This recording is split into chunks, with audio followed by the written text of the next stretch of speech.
She whispered, I should stop, but her eyes moved closer, not away. And in that moment, I couldn't ignore what her silence was really saying.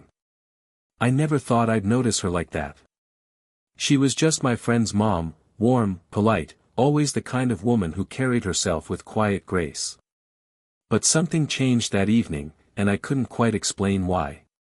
We were sitting around the table after dinner, plates half cleared, soft laughter fading as my friend wandered off to his room. She stayed behind, tidying up. The kitchen light above her flickered faintly, catching the delicate lines of her face in a way I hadn't noticed before. She wasn't just Mom anymore, she was a woman who carried stories in her eyes.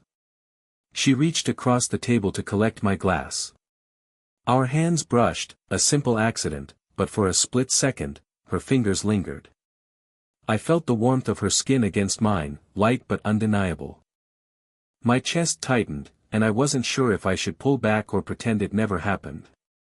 When I glanced up, her eyes met mine.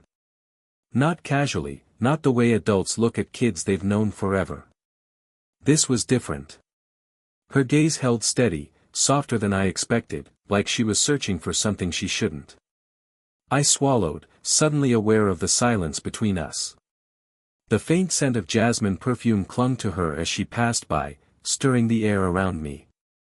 It wasn't overpowering, it was subtle, like her. Yet it wrapped around me, drawing me into her presence. I tried to distract myself, fiddling with the edge of my sleeve, but my heart was thudding too loud, almost embarrassingly so.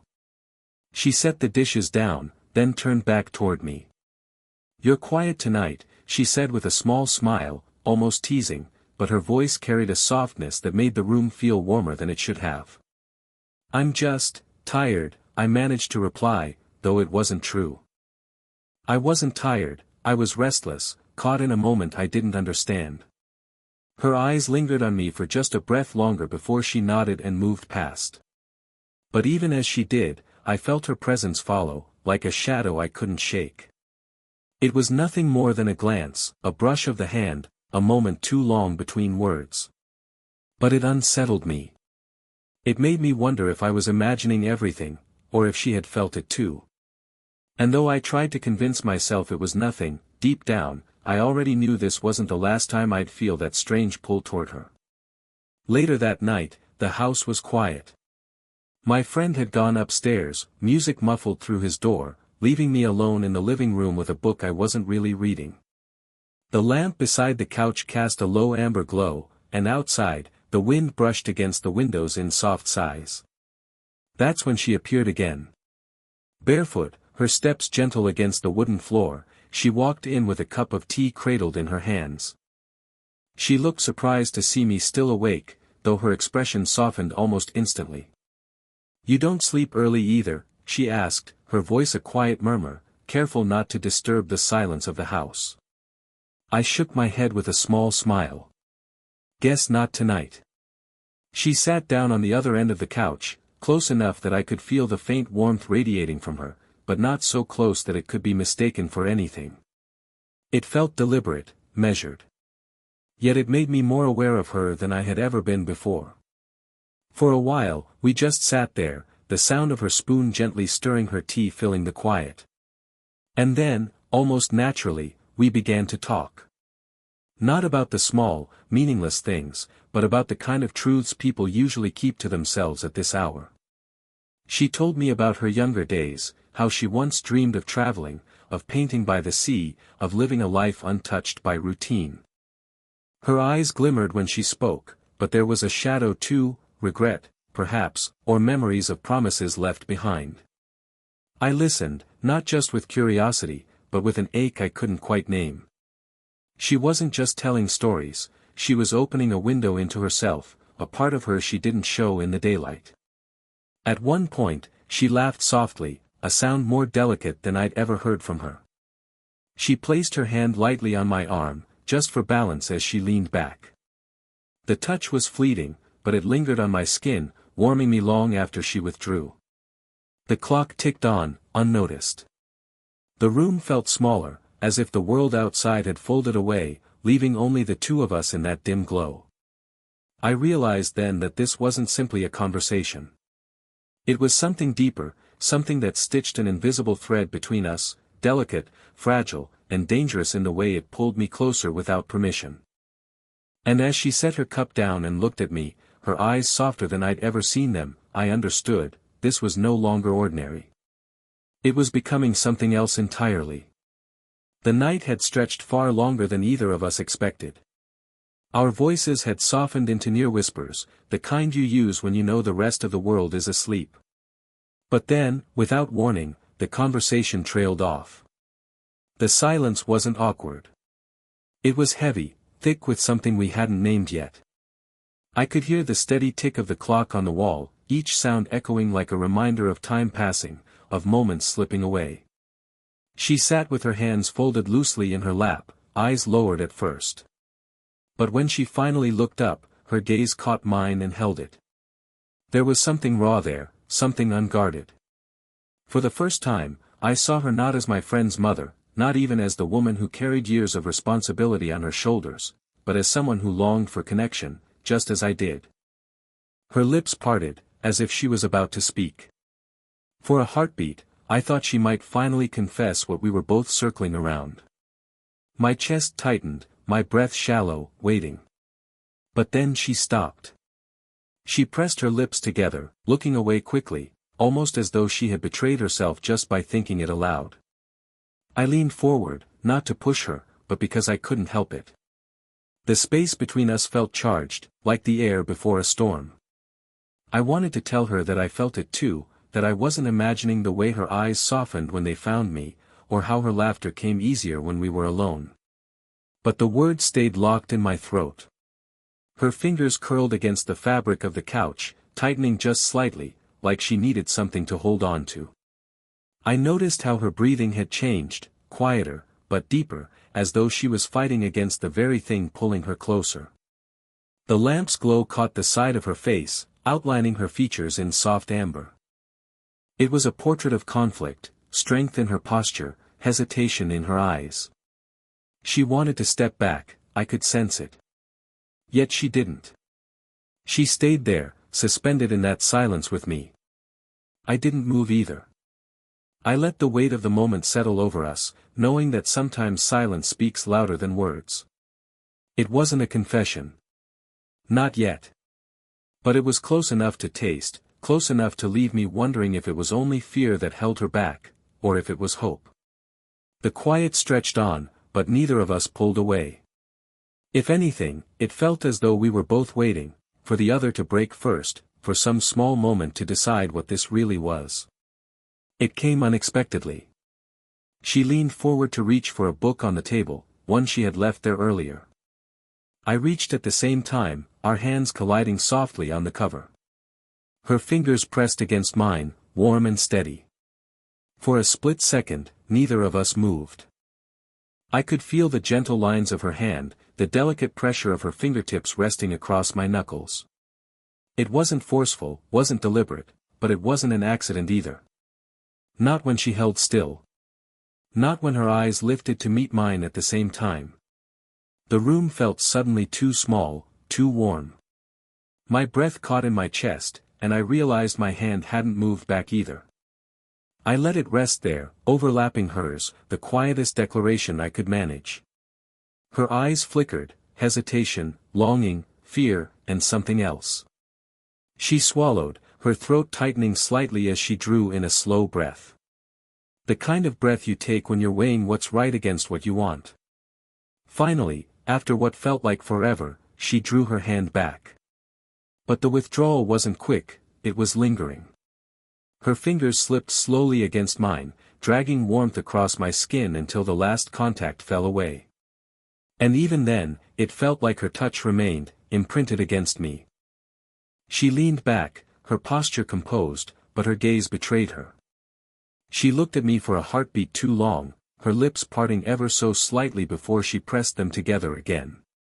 It was as though she had spoken 1,000 words without making a sound.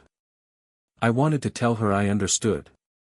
That I felt it too, that quiet electricity threading itself between us. But I didn't. Instead, I sat there, letting the silence hold it for us, because sometimes the things we don't say are louder than anything else. The lamp hummed faintly, the shadows across the room deepening with every passing second.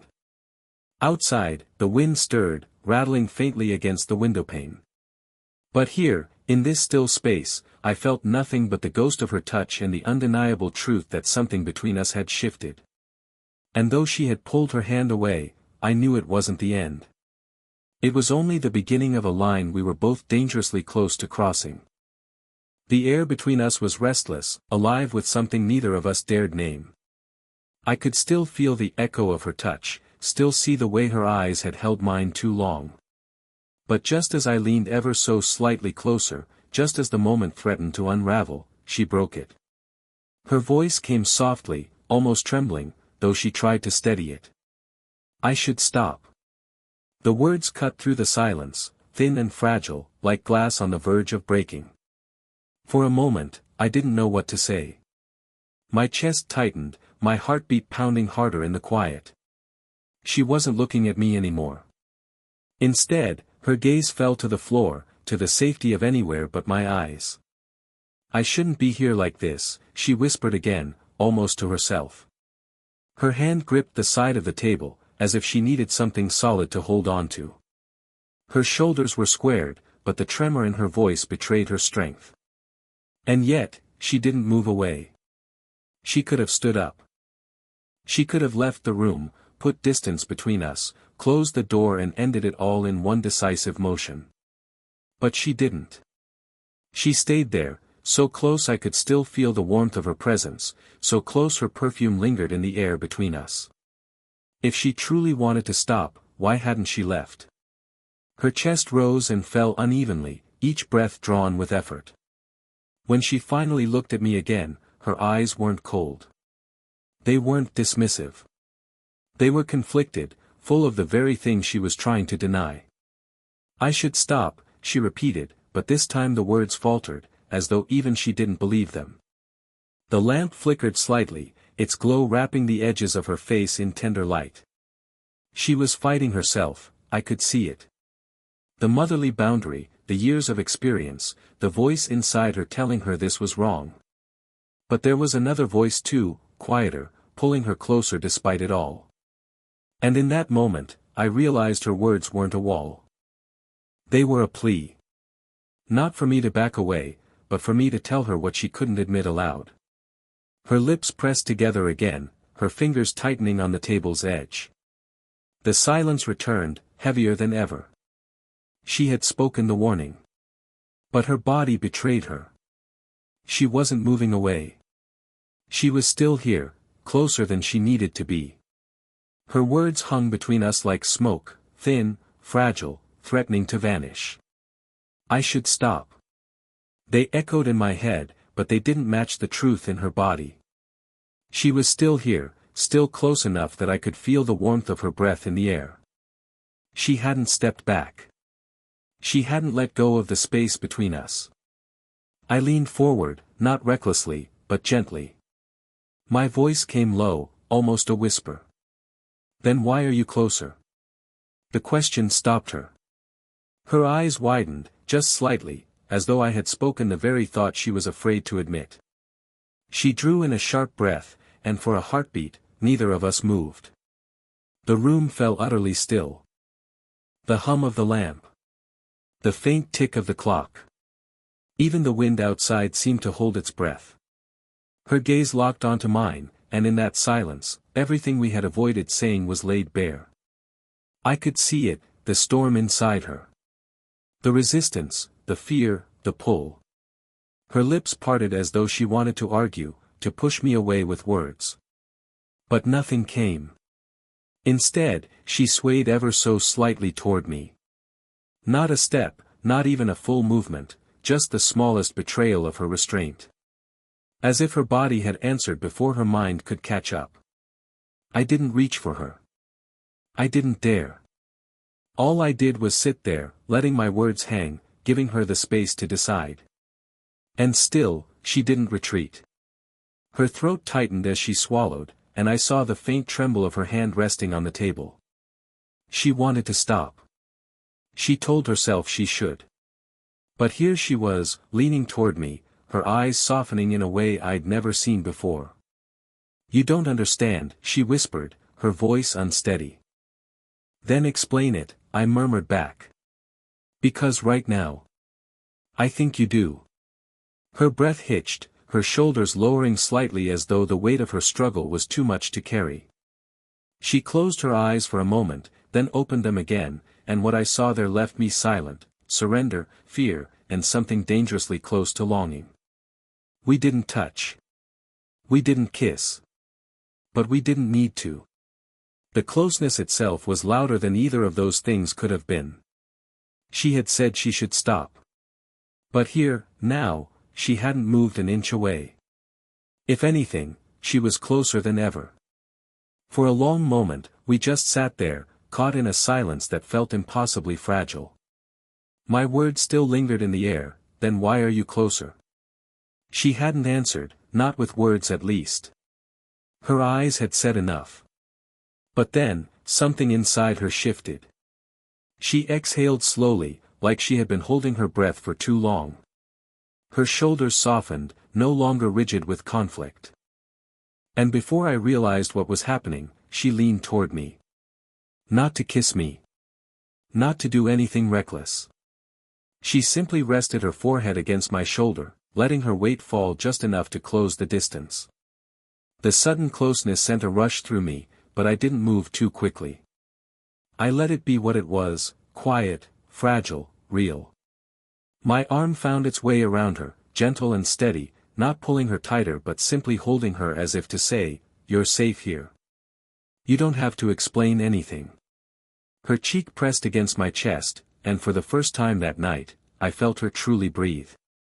Slow, unguarded, as though the fight inside her had finally eased. The rhythm of her breath synced with the quiet thud of my heartbeat, and I closed my eyes, letting the weight of the moment sink deep into me. There were no words. None were needed. The lamp's golden glow wrapped around us, the only witness to what had unfolded. Outside, the world carried on, cars in the distance, the faint rustle of leaves, but here, in this small corner of the night, everything else had faded. I wanted to ask her what this meant. I wanted to promise her something, anything, to prove that what I felt wasn't fleeting. But as I held her, I realized words would only break the spell. What mattered wasn't what we said, but what we allowed ourselves to feel. Her hand lifted slowly, brushing against my arm where it wrapped around her. A small touch, light and almost trembling, but it sent warmth spilling through me. She didn't look up, didn't speak, she just stayed there, choosing closeness over distance, comfort over fear. And in that silence, I understood something simple but powerful: this wasn't about rushing toward a confession or demanding answers. It was about the courage of allowing ourselves to be near each other, even when everything else said we shouldn't.